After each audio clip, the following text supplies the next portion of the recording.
Components of the Babylog VN500 are the cockpit or the control panel on top, the ventilation box or V-box below, which is where you'll connect your ventilator circuit, and down below we have optional components. The GS500, which is your optional air compressor, and the PS500, which is your optional external battery option. The power supply gives you a 4-hour battery versus the 30-minute internal battery on the ventilator, which is standard. You power on the device by pressing the green button in the lower left-hand corner of the control panel. You'll notice a little light in the corner of the button indicating that the ventilator is powering up. You see a power bar scroll across the screen. Next to the power button, you'll find an indicator that shows that the ventilator is plugged into the wall, and you'll also see a battery indicator that tells you a basic status of the battery life. On the ventilation box below is where you're going to set up your ventilator circuit.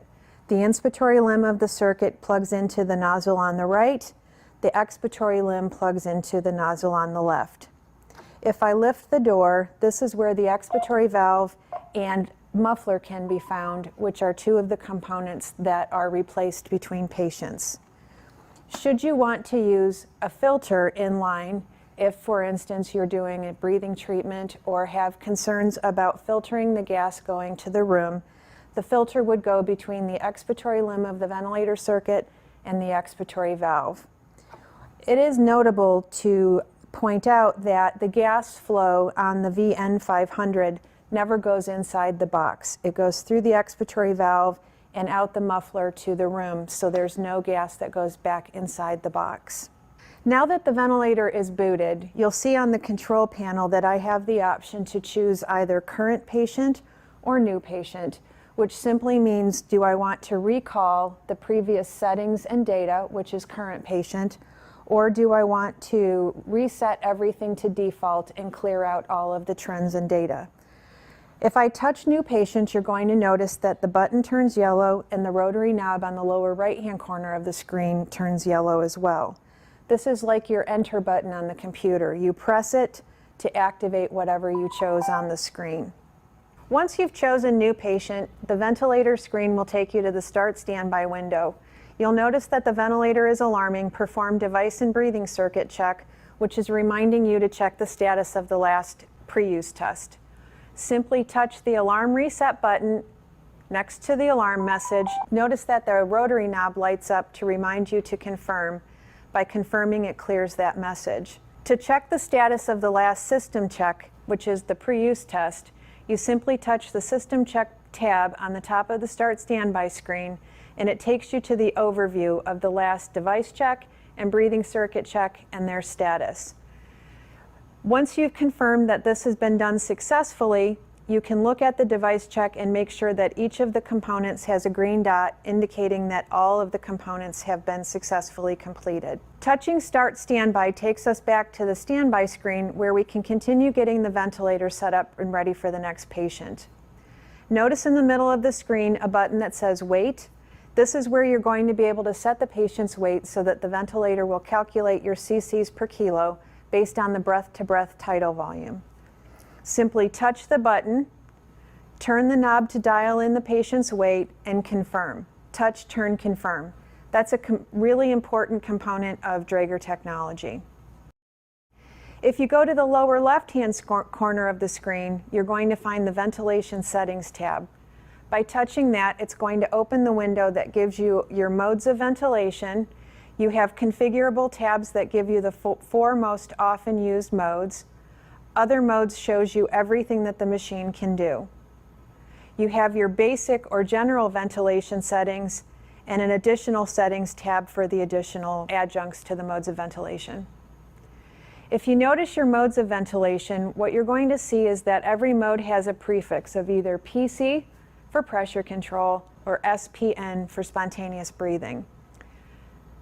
The breath sequence, assist control, SIMV, spontaneous CPAP pressure support, makes it easier to decipher the nomenclature on the machine. Your basic parameters are going to sit in the general settings window and can be changed by touching the button. It's going to turn yellow, turn the knob, confirm. Again, touch, turn, confirm is critical with Dräger ventilation. Set your basic ventilation parameters. Once these buttons all have the values that you are looking for, you can touch the Start Standby button and go back to the standby screen. Here you're going to find the Start Ventilation tab, and the ventilator is ready to begin ventilation. Touch Start Ventilation and confirm by pressing the rotary knob, and we are now ventilating our patient.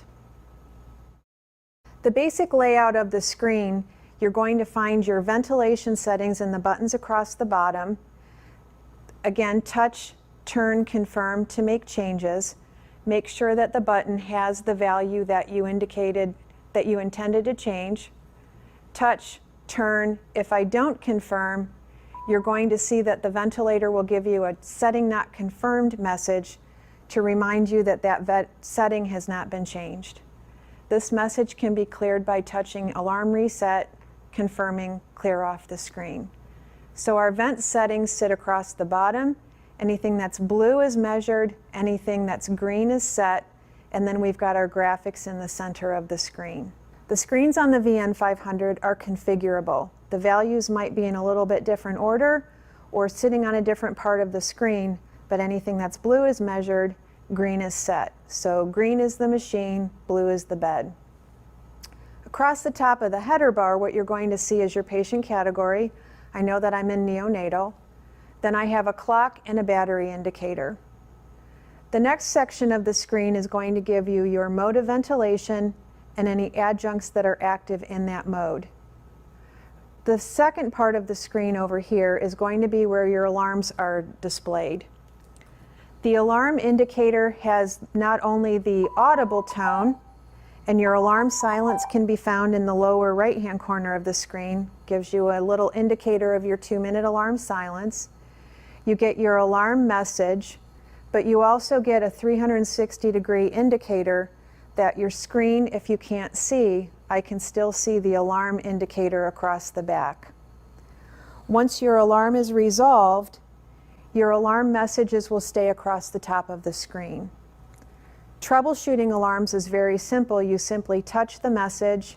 It's going to give you your alarms below, and the arrow is going to take you to the troubleshooting page that will give you all the potential causes and remedies for that particular alarm that you displayed. Touch the X that closes out that window, takes me back to my main monitoring screen. Old messages, again, can be cleared by touching Alarm Reset and confirming. Alarm Reset and confirming if there's more than 2. And then my alarm silence is going to finish out the 2-minute period, or I can touch Alarm Silence again and it will reactivate my alarms again. So we've got our ventilation settings across the bottom. Blue is the baby, green is the machine. My mode of ventilation and my alarms are displayed across the right-hand side of the header bar. These buttons on the right-hand side of the screen are going to show you the quick access buttons for some of the functions we use most often on the machine. If you skip down to the bottom, you're going to see your manual inspiration/hold. That's going to give you a manual breath. Touch and release, it's going to deliver a breath at your ventilation settings.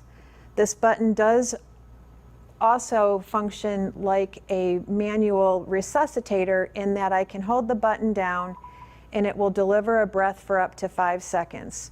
It will indicate that it has interrupted the breath and gone back to traditional ventilation after that 5 seconds. The other important button is your O2 suction. If you touch O2 suction, you notice that the button turns yellow and it lights up the rotary knob to indicate that it must be confirmed.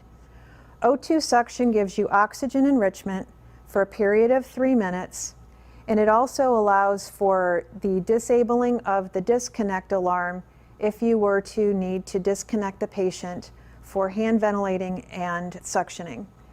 The O2 suction function on the Babylog VN500 is configurable. It's determined in the settings in the background what the change in FiO2 will be, and it's a percentage of your set FiO2.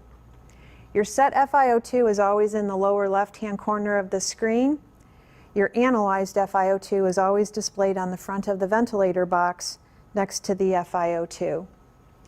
At the end of the 3-minute period, the ventilator will return the FiO2 to the set value, or it can be interrupted by touching the button again, turns yellow, confirm by pressing the rotary knob, and it will go back to the analyzed set FiO2 again.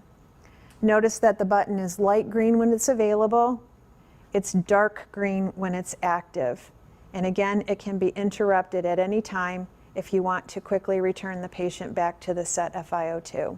Note that these buttons are configurable. They might be in a little bit different order, but O2 suction and manual breath will usually be at the bottom of the screen, but you can also access them through the special maneuvers button that takes us into the window that displays both of those functions. Touch the X that closes out that screen. If you want to make a fast change, you have quick access to your basic ventilation settings, and again, the technology wants you to touch the button, turn the knob, confirm by pressing the rotary knob, touch, turn, confirm. Your basic settings will always sit in the screen at the bottom in the green bubbles. To access your modes of ventilation, to make a change to your mode, simply touch the screen where the mode is displayed. The ventilator will open up that ventilation settings window. You've got your pre-configured modes for what you use most often, or other shows you everything the ventilator has. All of the modes are either pressure control or spontaneous. And for all your pressure control modes, you have under additional settings, volume guarantee. That gives you your volume targeted pressure control ventilation. If I turn off volume guarantee and go back to my basic ventilation settings, my tidal volume is gone, and I'm now setting my pressure. So it's an adjunct to my pressure control modes, and I can choose whether I set tidal volume or pressure. It's important to note on Dräger ventilators that the pressure that you set is the pressure that you get. The P-insp, or inspiratory pressure, is inclusive of your PEEP. So I have the P-insp set at 16, I have my PEEP set at 5, and you'll notice that your inspiratory pressure is reading 16. So then once you have your mode of ventilation selected, again, Other shows you all of the modes if it's not in one of the pre-configured tabs. Choose your mode of ventilation. Notice that you have the mode in yellow, confirm, make any changes that you want to your ventilation settings, touch, turn, confirm, and then to close the window, touch the X. To set your alarms, the Alarms tab is in the upper right-hand corner of the Configure buttons. Touch the button, it opens up the window, and it takes you to all of the active alarms in whatever mode of ventilation you're currently using. The machine shows you what the patient is doing in the middle in blue, high alarms on the top, low alarms on the bottom. And again, just like making changes to settings, touch, turn, confirm. Make sure that the button shows you what the alarm is that you intended to set. Touch the X in the upper right-hand corner of the screen, takes us back to our main monitoring page where we have our blue values as the patient and our green values as settings. On the very bottom of the right-hand column, you have a Help button, and that's going to take you to the instructions for use embedded in the control panel. When you're ready to stop ventilating your patient, simply touch the Start Standby button in the lower right-hand corner of the screen. This is going to take you to the standby window where you'll find the Standby tab, and standby is activated by touching the button and confirming. The machine will alarm that we're no longer ventilating the patient and standby is activated. We reset that by touching the button and confirming, and the ventilator will clearly indicate that the patient is not ventilated.